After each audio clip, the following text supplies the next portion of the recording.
How sugar is made from sugar केन।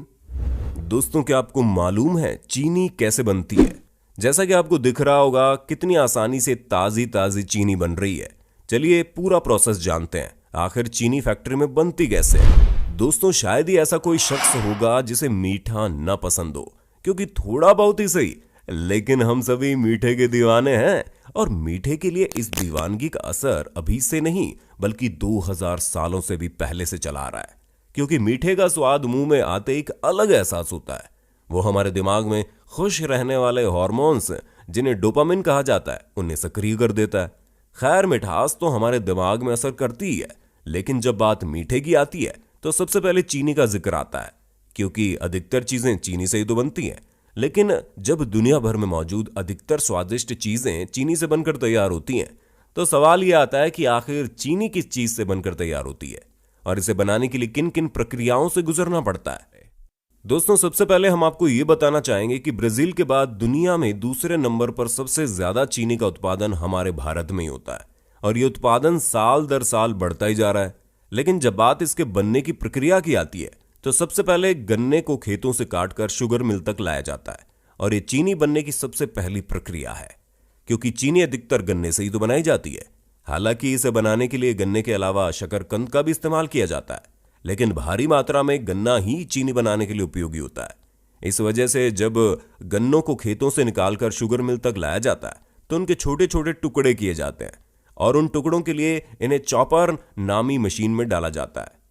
इस machine में गन्नों के बराबर साइज के टुकड़े होते हैं, और ऐसा इसलिए होता है ताकि इन्हें सही मात्रा में निचोड़कर ज्यादा से ज्यादा रस निकाला जा सके। और फिर दोस्तों, गन्नों को धोया जाता है, और जब गन्ने पूरी तरह से साफ हो जाते हैं तो उन्हें निचोड़ने के लिए क्रैशर में डाल दिया जाता है, ताकि गन्ने का रस और छिलका पूरी तरह से अलग अलग हो जाए। दोस्तों, शुगर इंडस्ट्री में अलग होने वाले छिलकों को बगास कहते हैं, जिसे बाद में ईंधन के तौर पर इस्तेमाल किया जाता है। दोस्तों, ये इतना पावरफुल ईंधन है कि शुगर इंडस्ट्री की तमाम जरूरतों को इसी की मदद से पूरा कर लिया जाता है। गन्ने के छिलके और उसके रस को अलग करने के लिए जो मशीन इस्तेमाल होती है उसे मिल हाउस कहते हैं। दोस्तों, मिल हाउस से हासिल होने वाले गन्ने के रस को छानकर प्रोसेस हाउस में भेज दिया जाता है, और उसी प्रोसेस हाउस में गन्ने के रस को चीनी के दानों तक के प्रोसेस को तय करना होता है, जहां सबसे पहले गन्ने के रस को 75 डिग्री पर गर्म किया जाता है, और फिर इसमें मिल्क ऑफ लाइम मिलाया जाता है। और इसे मिलाने का एकमात्र मकसद यही होता है कि गन्ने में मौजूद एसिडिटी को कम किया जा सके, क्योंकि उसके अंदर हल्की फुल्की एसिड की मात्रा होती है। लेकिन इस अम्ल को मिलाने के बाद वो कम हो जाती है, और फिर उसे करीब 104 डिग्री में गर्म करके क्लैरिफायर में डाला जाता है, जहां पर उस रस के अंदर तरह तरह के फूड ग्रेड केमिकल इसमें डाले जाते हैं, ताकि रस में मौजूद तरह तरह की इंप्योरिटीज वगैरह नीचे बैठ जाए, जिस वजह से हमें साफ रस ऊपर की सतह पर आता हुआ दिखाई देता है। तो दोस्तों, साफ रस ऊपर आ चुका होता है, इसे इवेपोरेटर की मदद से भाप में उबाला जाता है, ताकि रस में मौजूद पानी भाप बनकर अलग हो जाए, और इसी प्रोसेस की वजह से रस गाढ़ा होकर शिरा बन जाता है। और फिर ये गाढ़े शिरे को भाप के जरिए गर्म करके चीनी के खानदाने यानी कि रॉ शुगर क्रिस्टल्स बनाए जाते हैं। और जब ये रॉ शुगर तैयार हो जाते हैं तो इसका कुछ हिस्सा रख लिया जाता है, क्योंकि इसे मिश्री बनाने वाले लोग खरीद लेते हैं, क्योंकि इस तरह की चीनी केमिकल से भरी पड़ी रहती है, जिस वजह से मिश्री बनाने के लिए एक कढ़ाई में रॉ शुगर यानी पानी और थोड़ा सा दूध डालकर अच्छी से उबाला जाता है। और कई घंटों तक उबालने के बाद जब ये लेसदार हो जाती है तो पहले से तैयार दूसरे बर्तन जिनके ऊपर धागे लगाए जाते हैं उसमें डाल दिया जाता है, और फिर 8 दिनों तक इन्हें पूरी तरह से ढककर रखा जाता है, ताकि इसको किसी भी तरह की हवा ना लगे। और जब 8 दिनों बाद इसे खोला जाता है तो रॉ शुगर से मिश्री बनकर तैयार हो जाती है,